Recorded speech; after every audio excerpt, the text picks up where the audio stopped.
Welcome back, RWorld. We'd love to see you again here on RWorldTalk. I am super lucky this morning to have Marissa Solis with us. Marissa, you are currently the NFL's Senior Vice President of Global Brand and Consumer Marketing. So that must be an awesome job. Please tell us, what do you love most about it? And by the way, thank you so much for being our keynote speaker for Women Rock the Biz Summit. That was such an incredible event. We've had awesome feedback. No, thank you so much for having me. And it was great. And I'll tell you, being the Senior Vice President of Marketing at the NFL is fun. It is a super cool job, I must say. It's very visible. It's like probably arguably the biggest platform in America, right? I would say everybody knows what the NFL is. At the same time, everybody has an opinion. So can be good or bad. Sure. But it's a great job. I mean, there's a lot of responsibility to it. While it's tons of fun because our job is to amplify the league, amplify the players, everything that happens. We also have a big responsibility. It's a big platform. So we have to make sure we use it for good to advance, things like inclusivity, diversity, community relations. So it's both kind of the fun side of things and the sport of football, but it's also the responsibility, the responsibility of using it for a good cause. Well, I can tell you inclusivity and equality and community building certainly directly in line with what we stand for as Realtors as well. So we're very lucky to have you. Tell me, how did you get started in marketing? And not only how did you get started in marketing, but you're leading the marketing for the NFL, and you said everybody in the country knows the NFL. Everybody in the world knows that brand. So obviously, you're doing a hell of a good job. How did you become so successful at this? Getting into marketing was a total fluke. I will have to tell you. I studied to be an ambassador. I went to the School of Foreign Service at Georgetown University. Oh, wow! And I was supposed to go into the Foreign Service right after school. And a dean actually pulled me to the side and said to me, if you really want to be an ambassador, don't go into the Foreign Service. Only like 2% of officers actually make it. He said, go out into the world, go into corporate America, make tons of money, contribute to somebody's campaign, and then maybe, you'll be named an ambassador. So I took his advice and I happened to land a job as a 20-year-old at Procter & Gamble, which is one of the biggest marketing companies in the world. It was in San Juan, Puerto Rico. And, I never looked back. It just became a fun exercise. I mean, all marketing is really understanding the human experience, telling great stories. And I think I'm a good storyteller. So over time, I learned to do that for multiple brands, multiple companies. And at the height of my career at PepsiCo, after 18 years, I was managing the NFL account and partnership on the PepsiCo side. And it just so happens they were looking for head of marketing on the NFL side. And I said, why not? I love the sport. I love to tell stories. We need to tell more stories in the NFL. So here I am. Well, you are a fantastic storyteller. I could tell you that after hearing you last week. Jumping into, we spoke a little bit about how close the Realtor world is to that lines up with your values at the NFL. Realtors obviously sell homes and represent their customers, but they all have to go through a bit of a crash course of self-promotion and ways to market themselves. So what kind of advice do you have? Obviously, you're the guru. So what kind of advice do you have for Realtors? How can they stay relevant in today's market? What should they be doing? What should they not be doing? Anything that they should be staying away from or anything that they really must have in their repertoire? Yeah, I don't know about the guru, but I'll tell you what's worked for me. I mean, I'd say first and foremost, you really have to be yourself. You have to bring that magic, whatever that superpower you have. The authentic brand. That authentic brand to what you're doing, and not shy away from that, right? Because people ultimately trust you if they know the real you. If they sense any kind of you're trying to be fake or trying to be someone you're not, it's very hard. And it's a lot harder to be somebody else than to just be yourself, right? It totally is. It totally is. And when you're selling a home, that's the core of, you're selling the American dream. That is the place. And I would assume that it requires a lot of trust. People would need to trust who you are.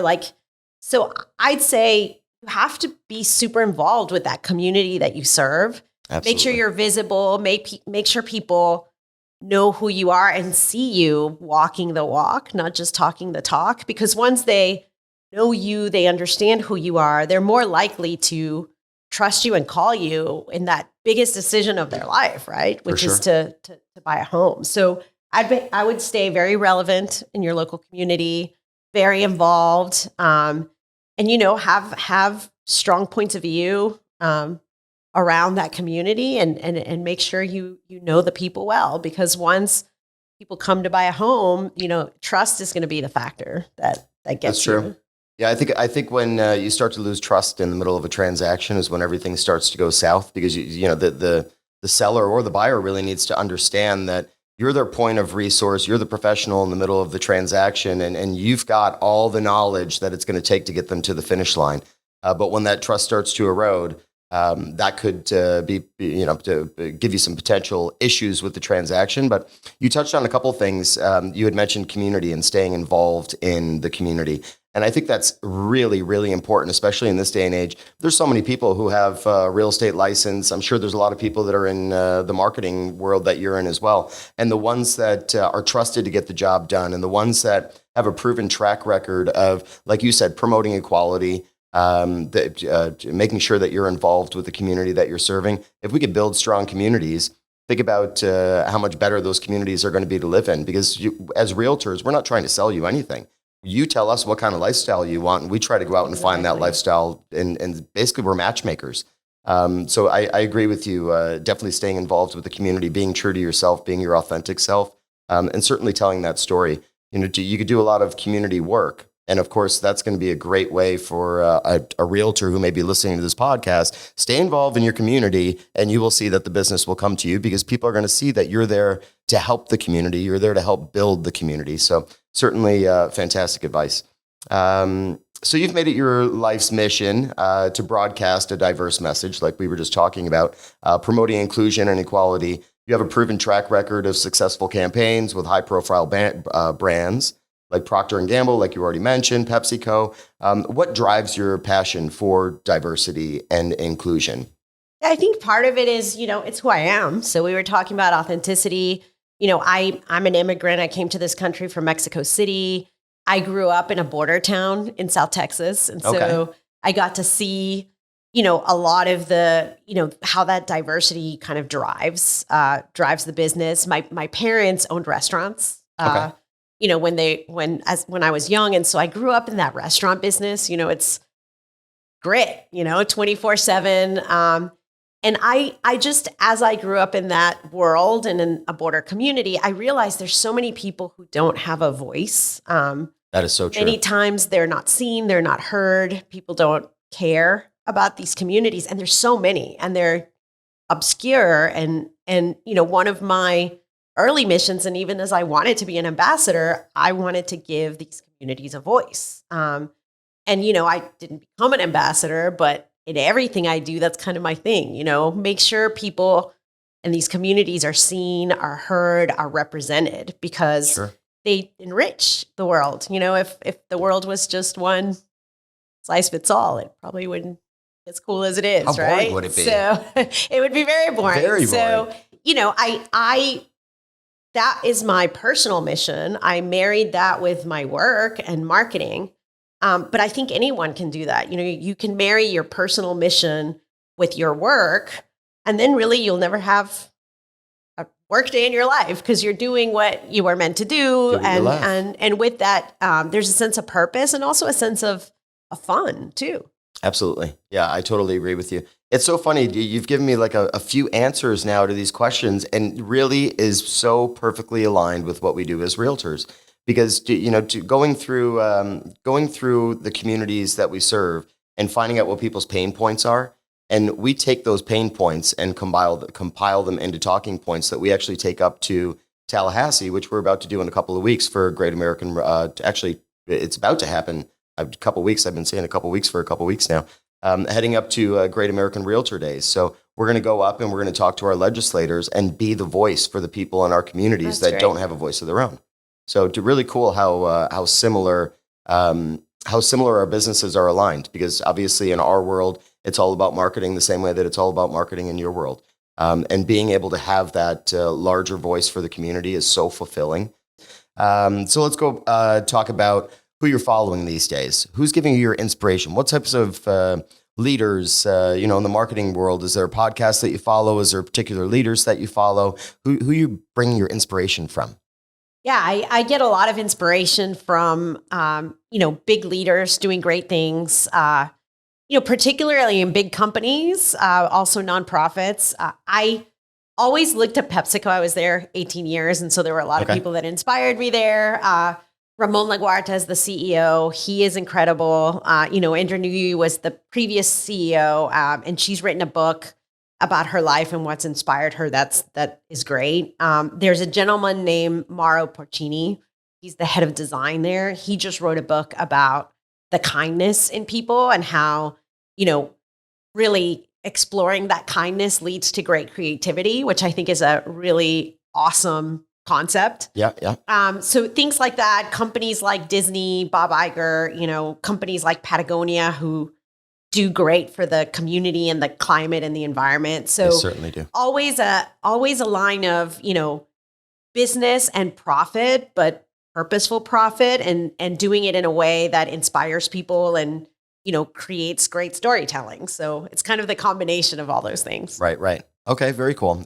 I like that you're following people that are inspiring you, that are really care about other people's happiness. So that was really cool to hear that little nugget. I was just watching something on TV, not on TV, it was something that I saw on Facebook. It was a story about a teacher who told all of his students to write their name on a balloon and throw the balloon in the hallway. Then he told all the students to go out in the hallway and try to find their balloon. And nobody could find the balloon that had their name on it. So he told everybody to stop.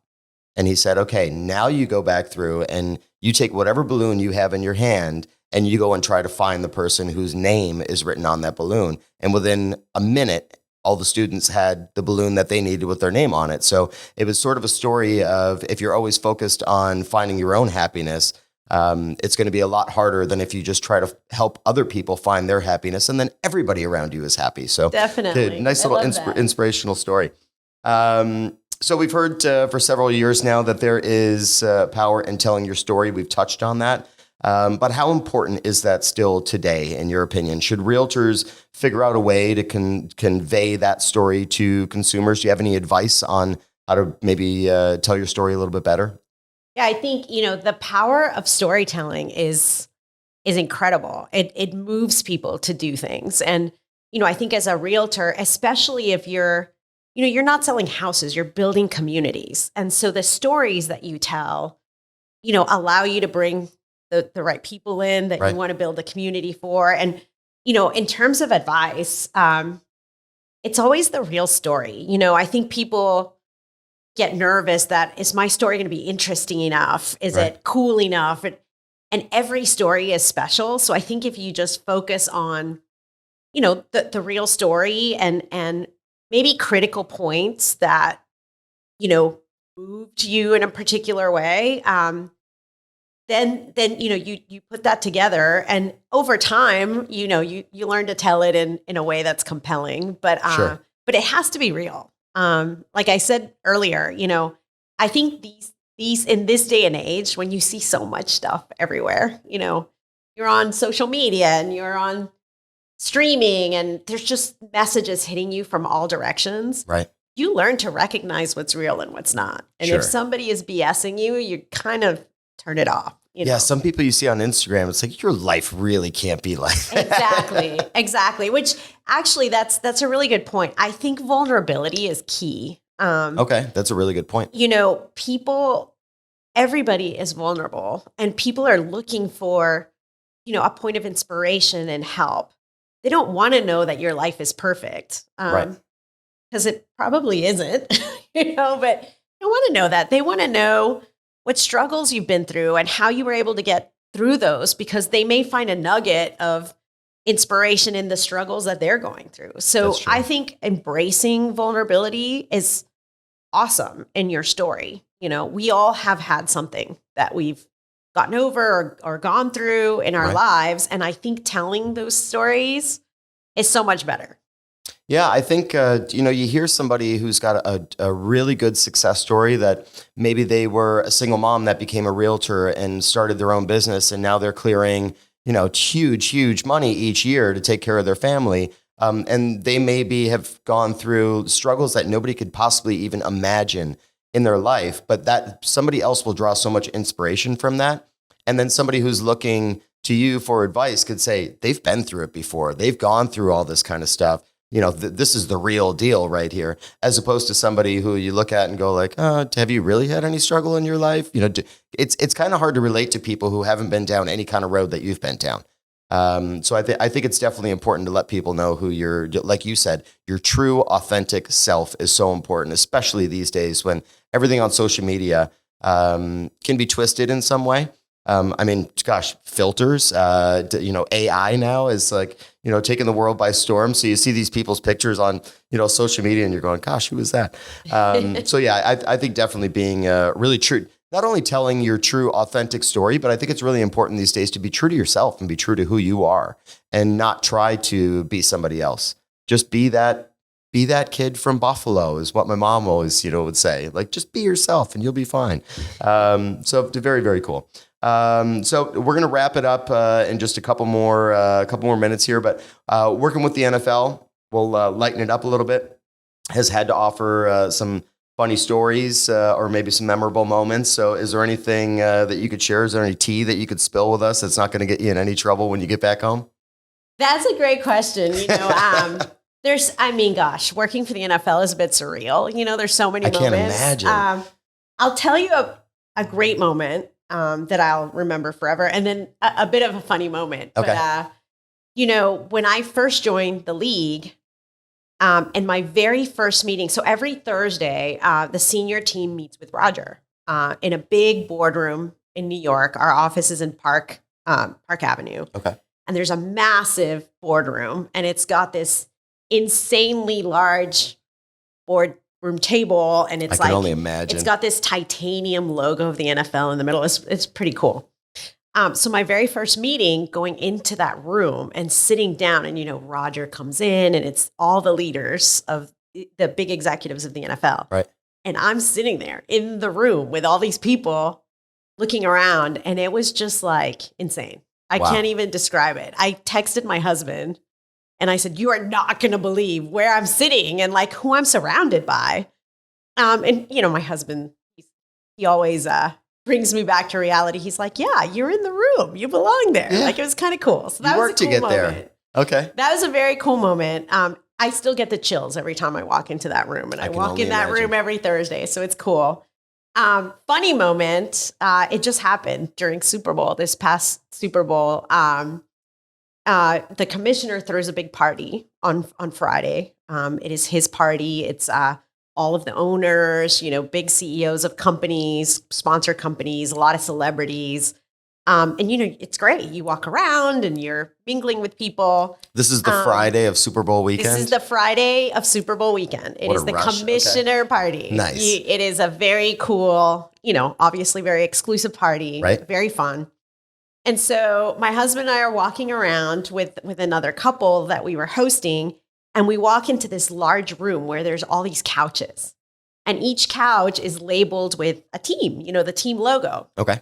And of course, being from Dallas, because I'm from Dallas, we find the Cowboys couch, and, we sit in it and start taking pictures, and we're taking selfies and all this stuff. And lo and behold, about a couple minutes later, Jerry shows up with his bodyguard and says, what are you doing? Why are you on my couch? This is my couch. Like, these were the owner's couches. And of course, we didn't know. I was still a rookie. Yeah. And sure enough, we got kicked out of Jerry's couch. My goodness. But Jerry was very gracious. He came up afterwards and, apologized and took some pictures with us. And, obviously I've done work with him now. So, it was like, hey, it's all cool. You can take selfies in the Cowboys couch. Right. That was a somewhat funny yet embarrassing story. That's hilarious. Of that party. Very, very cool. One last question for you. Is there, now that you've spent some time in Florida, I know you've had a few meetings down here. Have you found a little hot spot that you love? Is there a gem in Florida that you like? And if not, Do you have a gem somewhere around the country that nobody knows about? Little hidden spot that's like a spot that you can go if you wanted to sort of be away, take a celebrity with you and have a good time. Wow, that's a question, because it could be, it could be a nice rooftop bar or something. But I'm going to tell you something I discovered on my trip down here. We stayed in Singer Island. Okay. And there's like a state park over there where you walk across this really nice bridge and it gets you to the beach and you go kayaking and you see the birds. Like, I had no idea about this place. It was about a mile up from the house we were renting. Okay. And it was beautiful. We went kayaking there, very peaceful. So if I wanted to get away and just be peaceful and absorb the beautiful nature. Singer Island Park, that's your Florida gem. It was very cool. Yes. Okay, awesome. Well, thank you so much for spending time with us today. I know how busy your schedule is. Certainly, our members are extremely appreciative that we got to borrow your time, the few minutes of it that we had. So thank you so much. The best of luck in your NFL career. And for everybody who is watching, we will see you on the next episode of RWorldTalk. Thank you for joining us. Thank you for having me. Thank you.